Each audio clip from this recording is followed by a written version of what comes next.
Back with another walk talk on this cold Thursday. Lighter session today. About to do it actually. So I did a full upper session on Tuesday in the office.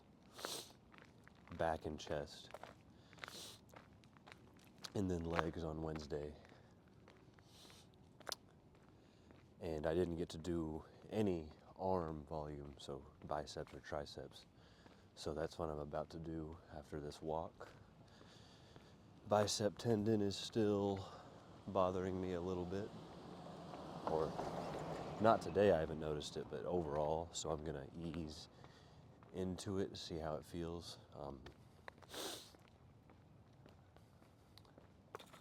I've noticed that I can do banded bicep curls, and those don't feel too bad.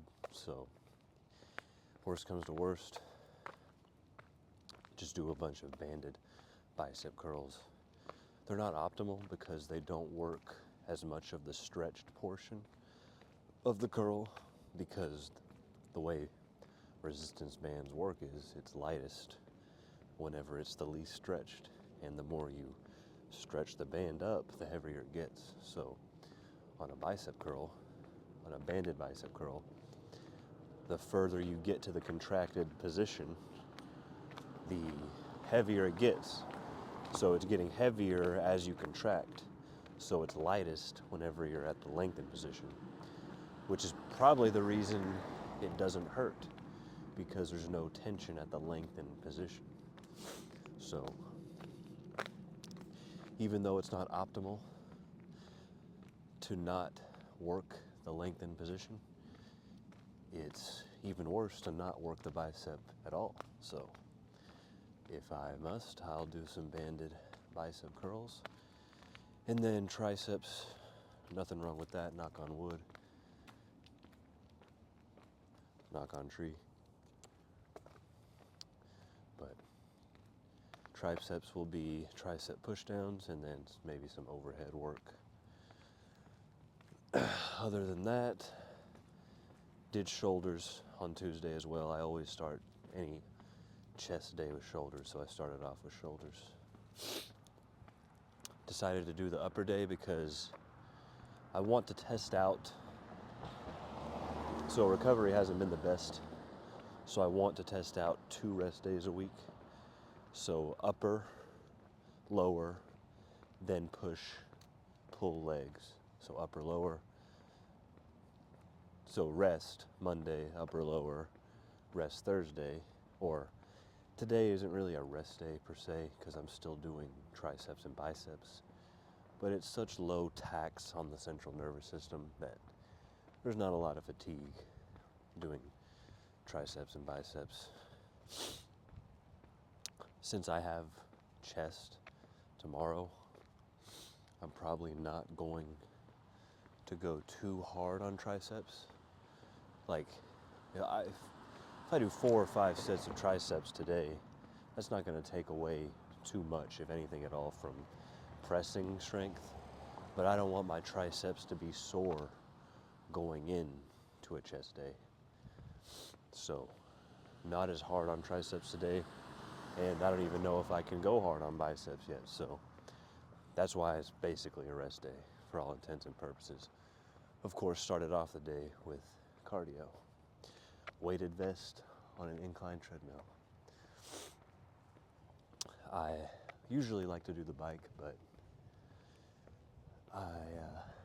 being careful with my patella tendon and seated bike, that the motion is using your patella tendon. So I like the incline walk with the weighted vest, pretty good.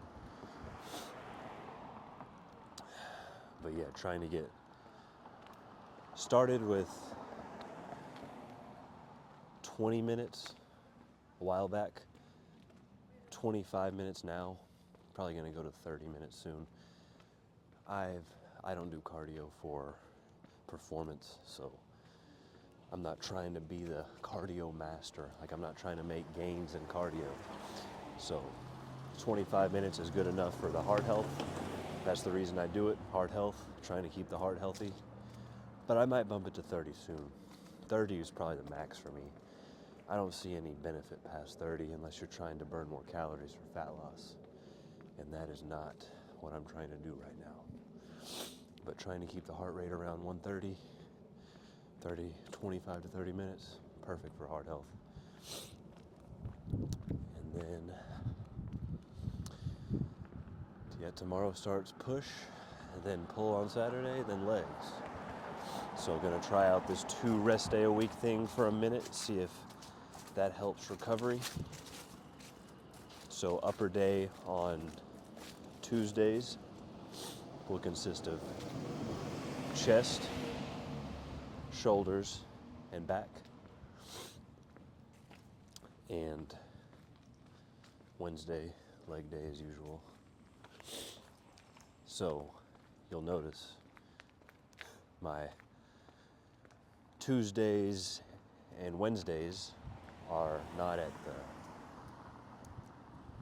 hidden gym or a very good gym.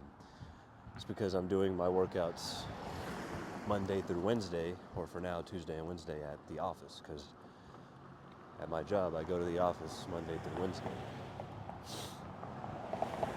And I'm not a big fan of going to the gym right after work. Not because of laziness, just because it's packed from 4 to 6. And I go to bed pretty early because I try to get as much sleep as possible because I struggle with sleep. So if I go after work, especially on an office day, the office is a good 30 to 40 minutes from my work. So I wouldn't get to the gym until like 4:50. And our workout's usually an hour to an hour and 30, so I wouldn't be out of the gym until like 6:20, 6:30. Then I would have to hurry home and then just get ready for the next day. There's not enough time. So what I do is I work out at the hour lunch break at work, which gives me enough time to get a good session in. It's kind of rushing in a sense, but like Tuesday I got 4 sets of chest in, 5 sets of back, and then like 3 sets of shoulders. And I went hard on every set, took it to task failure. So I'll look to maybe add a set to chest to get to 5, but that's enough to stimulate growth if you're going hard enough. And then of course tomorrow will be a full like chest day, like 6 or 7 sets, of course, with maybe even add some triceps tomorrow as well. So triceps today, triceps tomorrow. And triceps can handle a lot of volume and they recover pretty easily, so I'm not too worried about hitting triceps back-to-back days. So yeah, more longer workouts on Fridays, Saturdays and Sundays, because especially Saturdays and Sundays I'm not constrained time-wise, so I take advantage of those days. But Tuesday and Wednesday, kind of time constrained, but I'd much rather work out at the office during lunch break than work out after work. Another reason too is I can have caffeine if I work out at work because it's earlier in the day. When I work out after work, I obviously can't have caffeine because that will definitely not be conducive to a good night's sleep. So always keep that in mind when you're timing your caffeine. It will affect your sleep, and because it literally has the opposite effect of what you would want for sleep. So that being said, gotta cross the street. That being said, let's get this workout in.